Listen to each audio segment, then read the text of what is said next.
Selamat datang di SBD, yaitu Santai Bareng Diplomasi.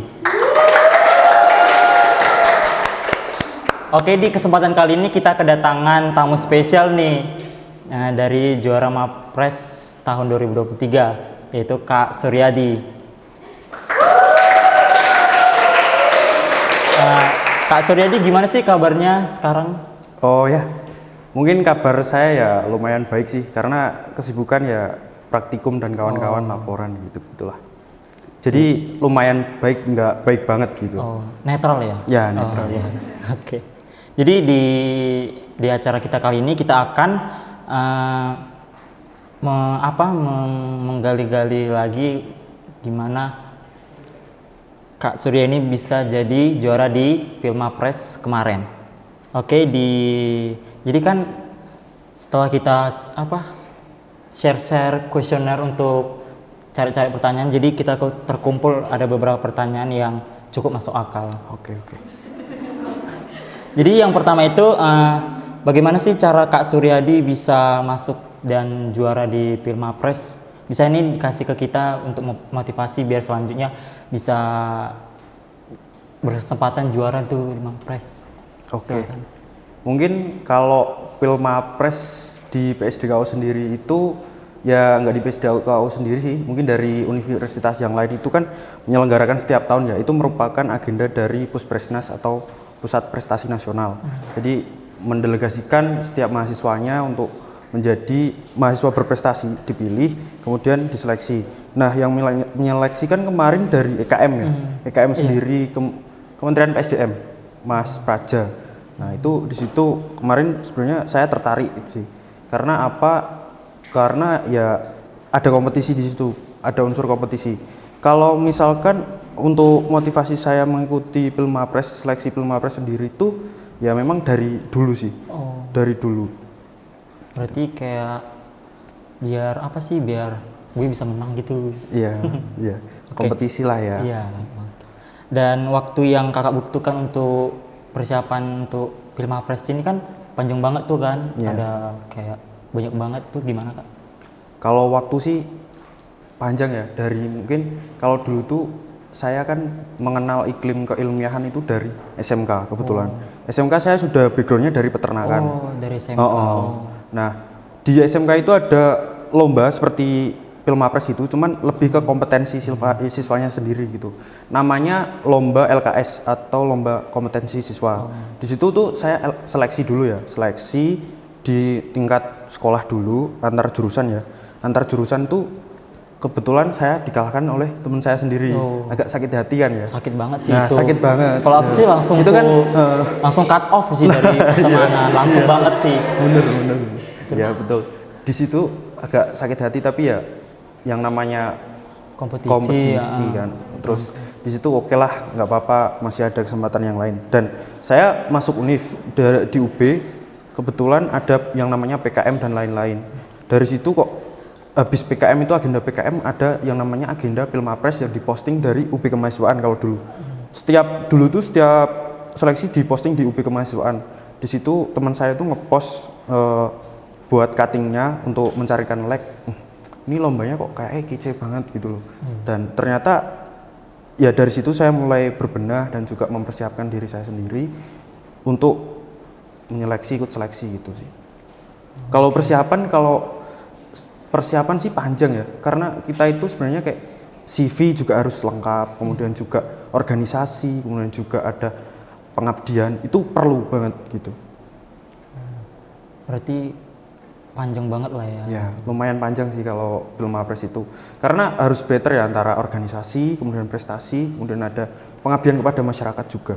Dan organisasi itu jangan diselewengkan aja gitu. Kamu menjadi BPH atau mungkin jadi Presbem, EKM atau mungkin sekretaris di sebuah lembaga itu juga penting gitu. Untuk menjadi seorang mahasiswa yang berprestasi gitu. Berarti kalau misalnya adalah misalkan orang-orang iri tuh terus bilang, "Alah Mapres doang gampang, mending dipukuli aja sih." Gitu kan. Wajib tuh. Oke. Untuk pertanyaan selanjutnya Kak, apa saja sih yang Kakak siapkan untuk Pilmapres ini? Bisa ini kita share tips and triknya buat kita. Oke. Sebenarnya banyak juga sih. Yang pertama administrasi ya, administrasi mulai dari kartu hasil studi dan IPK itu kan minimal kemarin kalau yang ditentuin dari sini kan 3,5. Kemudian selain KHS ada juga KTP, kemudian KTM ya administrasi biasa, dan yang terakhir kalau yang paling agak krusial ya di KTI-nya, karya tulis ilmiahnya itu kita membuat gagasan apa gitu. Oh, berarti untuk mengikuti Pilmapres ini banyak banget ya, Iya. apa yang syarat-syaratnya, nggak Betul. cuman kita kalau mau ya ikut gitu, bukan Iya. gitu ya. Berarti ajang kompetisi yang keren banget sih kalau dari kampus. Kalau misalnya kayak kakak ini bisa juara gitu kan. Iya. Kalau juara sih ya mungkin ya udahlah, yang namanya kompetisi pasti ada juaranya lah ya gitu. Gitu. Nah selanjutnya itu gagasan kreatif apa sih yang buat kakak bisa mengikuti Pilmapres ini? Kayak Oke. Kalau gagasan kreatif itu saya dulu kan memecahkan dari sebuah masalah. Setiap gagasan kreatif mulai dari skripsi atau mungkin yang lain karya tulis ilmiah, esai, bisnis plan, PKM itu keluar dari sebuah masalah. Nah, kebetulan dari tahun kemarin kan ada yang namanya wabah penyakit mulut dan kuku. Kalau mungkin dari peternakan ada yang tahu lah ya. Nah, itu ada wabah penyakit mulut dan kuku. Kemudian yang kedua, setelah di situ virus kan terus bermutasi ya, berubah menjadi LSD atau lumpy skin disease. Kemudian kemarin ada PPR lagi. Nah itu dari situ saya membuat sebuah inovasi yang namanya, kalau alat saya namai Apsem gitu. Apsem. Iya. Mesin sterilisasi kandang menggunakan UV gitu. UV lamp gitu. Keren ya. Pakai sinar-sinar gitu ya. Iya, betul. Menyinari kandang sama semesta. Bersinar semesta ini. Iya, bersinar semesta ini. Oke, pertanyaan selanjutnya, saat kakak mengikuti Pilmapres ini ada nggak sih rintangan-rintangan gitu, kayak coba-cobaan hidup gitu kan, namanya cobain itu banyak banget kan. Kalau dari seleksi Pilmapres sendiri kan enggak ya, cuman dari mengumpulkan CV itu, membangun CV yang mulai dari nol itu susah, karena CV kita kan nggak cuma di pas Pilmapres doang gitu kan. Dari semester 1 prestasi kita itu apa ya, misalkan kita pernah ikut PKM, pendanaan itu sudah termasuk prestasi. Nah di situ saya tuh dulu di UB Kediri kan minim sekali yang namanya apa ya, kayak seperti penyelenggara atau mungkin wadah yang mewadahi kita untuk ikut lomba KTI, kemudian esai, bisnis plan, gitu-gitulah. Saya mencoba untuk menggait teman saya yang dari Malang, kemudian saya mencoba untuk ikut-ikut gitu. Dan di situ ya memang agak ada kesenjangan gitulah, intinya anak-anak Kediri itu beda gitu, yang mungkin saya agak masuk di hati gitu sih. Karena kalau dana juga kurang support dari Kediri kan. Ada yang disupport, ada yang enggak gitu kan. Berarti kayak rintangannya itu dari apa sih? Nggak dari kakaknya tapi kayak dari penyelenggaranya gitu ya? Iya betul. Kemudian juga kalau dulu kata Mas Arif Wahyu dari senior di GP saya itu, di Kediri ini bukan sekedar cuma kita itu mahasiswa biasa-biasa saja, di Kediri ini ditekan gitu kan. Ibaratkan bola itu kalau di UB Malang ya udah, misalkan dilepas dari 2 meter, dia ya udah meloncatnya sampai segitu saja. Kalau di Kediri kan ditekan, ibaratnya ditekan gitu, jadi meloncatnya bisa lebih tinggi gitu. Berarti apa ya, banyak banget kalau misalnya dari penyelenggara itu penekanan Iya, supaya betul. biar mahasiswa di UB Kediri ini tuh supaya biar kerasa banget sih agregasinya itu. Oke. Nah selanjutnya itu saat kakak mengikuti Pilmapres ini ada nggak sih orang yang jadi kakak motivasi gitu loh, jadi kayak dia itu bisa, kenapa gue nggak bisa gitu? Ada nggak sih? Kalau motivator sebenarnya ya dari diri sendiri ya. Cuman kalau misalkan ada sebuah tokoh atau orang yang memberi semangat saya, support system saya, itu ada sih. Seperti kayak guru saya SMK ini benar-benar orang yang keren sih, kece ya. Orangnya tuh kece banget. Pertama ya dia itu pinter banget dalam banyak hal, mungkin dari bahasa Inggrisnya dia itu pinter, dan juga dia itu pandai berinovasi, itu yang kedua. Itu yang membuat saya benar-benar termotivasi ya, karena dia itu apa ya, apapun dia bisa gitu. dia segala pun dia bisa, dan kebetulan dia mawapres dari Undip kalau nggak salah. Iya, peternakan Undip dulu, guru saya SMK itu. Berarti orang yang termotivasi kakak ini orang yang besar banget ya, bisa kayak melakukan penelitian yang besar sehingga kakak termotivasi. Ya, betul. Yang terlebih sih kalau pesan dari beliau itu jalan-jalan gratis dari lomba itu paling berkesan di hati saya. Karena kan kalau lomba misalkan kita ke luar negeri itu gratis kan. Yang terpenting sponsornya. Sponsornya kita ada, kemudian juga channel, kemudian dari Univ pun support, dekanat support, fakultas support, itu benar-benar itu kita bisa memanfaatin di situ.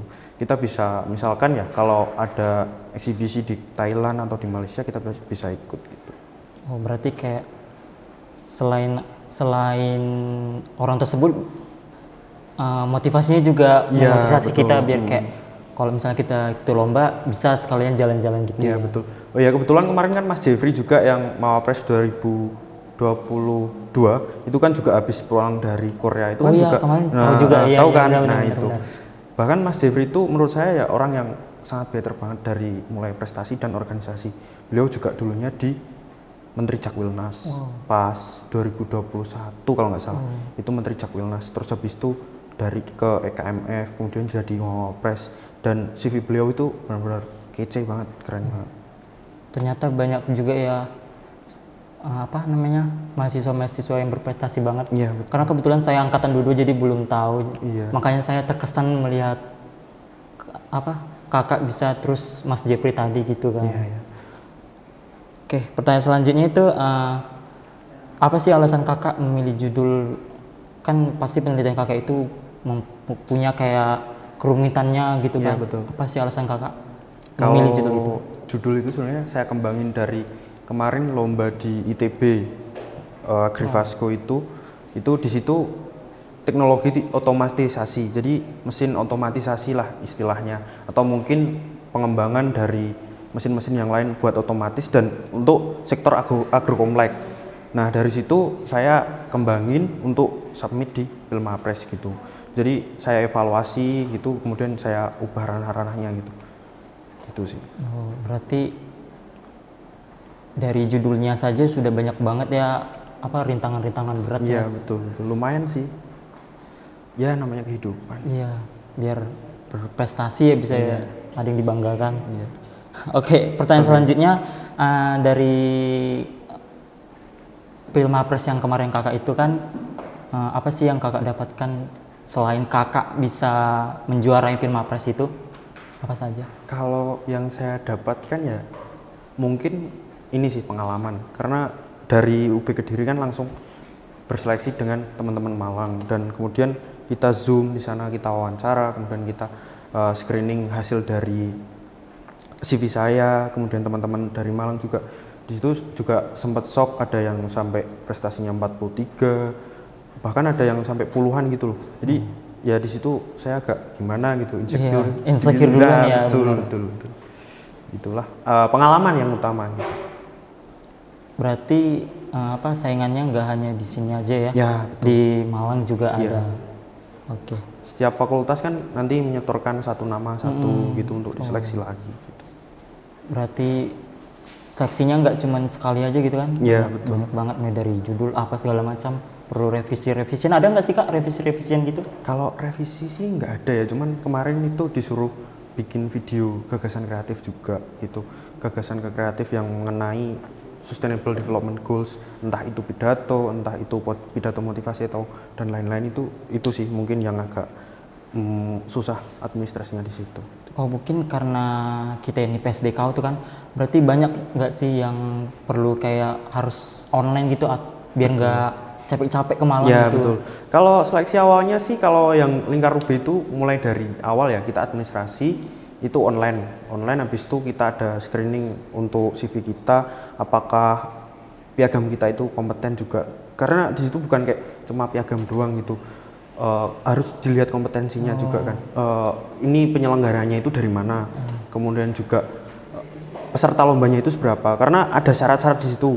Minimal kalau lomba nasional itu diikuti dari 3 provinsi yang berbeda, kalau internasional itu di luar regional Asia Tenggara. Itu yang rumit banget mungkin yang mungkin teman-teman bisa persiapkan mulai dari sekarang dan juga masnya sekalian gitu. Kalau saya sih sendiri nggak takut sih Kak. Ya jangan takut ya. Kayak nggak tahu prestasinya. Mungkin kalau ya kalau kayak gitu sih gimana ya, diri sendiri dulu, karena ada sebuah cerita ya dari salah satu Mawapres UB yang mungkin tahun-tahun lalu, tapi nggak saya sebutkan namanya. Dia itu dulu cuma anak teknik yang diajak collab sama anak MIPA, dan kebetulan anak MIPA itu ya Mawapres UB-nya 2019 namanya Mas Adam Lukman. Dia cuma diajak doang ke Thailand gitu. Dia cuma bikin konsep, katanya sih. Saya juga kurang bikin konsep, habis itu dia menang. Terus kayak kok gini yo gitu kan. Terus dia termotivasi dari situ. Padahal dia katanya dulu tuh masih terombang-ambing gitu.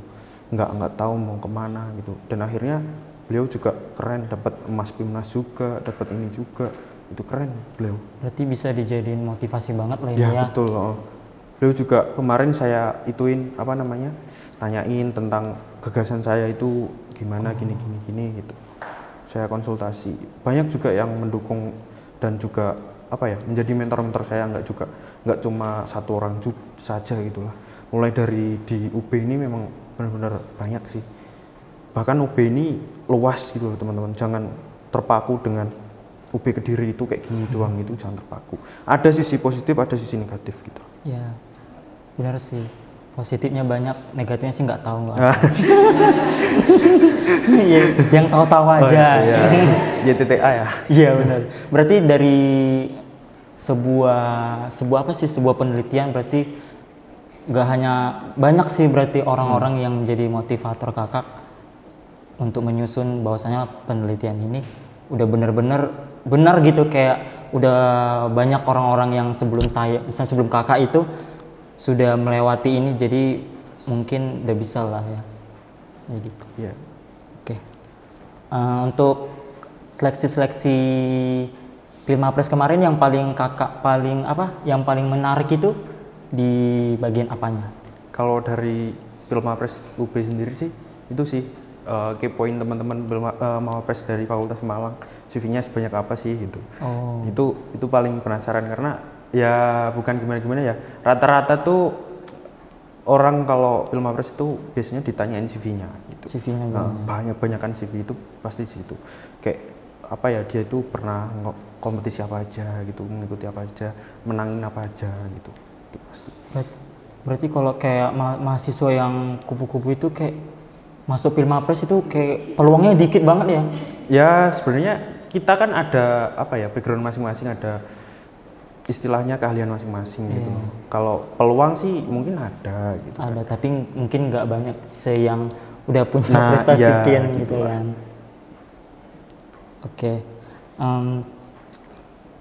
Oke, itu tadi dari sekian banyak pertanyaan yang masuk ke dalam kuesioner kita yang sudah kita sebar, yang sudah kita saring-saring juga. Kalau dari aku sih semoga Kak Suryadi ini sebagai juara Mawapres kemarin bisa menjadi motivator kita, karena kan beliau ini mulai dari tadi sudah jelaskan bahwasannya mulai dari dia penyusunan judul aja sudah banyak orang-orang hebat yang sudah jadi motivator beliau. Tepuk tangan dong. Keren banget asli. Kalau kata ciwi-ciwi sih menantu idaman ya kak? Enggak lah. Udah menang loh. Menantu idaman enggak tuh ya. Enggak lah. Masih banyak orang yang masih loh. Kakak angkatan berapa sih? 20 saya. 20 berarti udah mulai ya nyusun lah. Skripsi ya. Iya. Kalau kamu dua-dua jurusan apa? Dari agro kak. Agro? Iya. Asli Kediri? Enggak, saya dari Sumatera Utara, Medan. Medan. Jauh ya. Horas? Iya, Horas. Horasnya kenceng? Horas gitu. Biasanya gitu anak-anak Medan kenceng. Lagi lemes kak. Iya. Oke, itu tadi berarti kan banyak yang perlu kita contoh dari kakak ini kan. Jadi dari kita ada Dari diplomasi sendiri ada sertifikat untuk kakak. Terima kasih untuk teman-teman diplomasi dan juga teman-teman EKM yang sudah memberikan kesempatan saya untuk menjadi narasumber narasumber di malam hari ini lah. Semoga kedepannya sukses lah proker-proker kedepannya.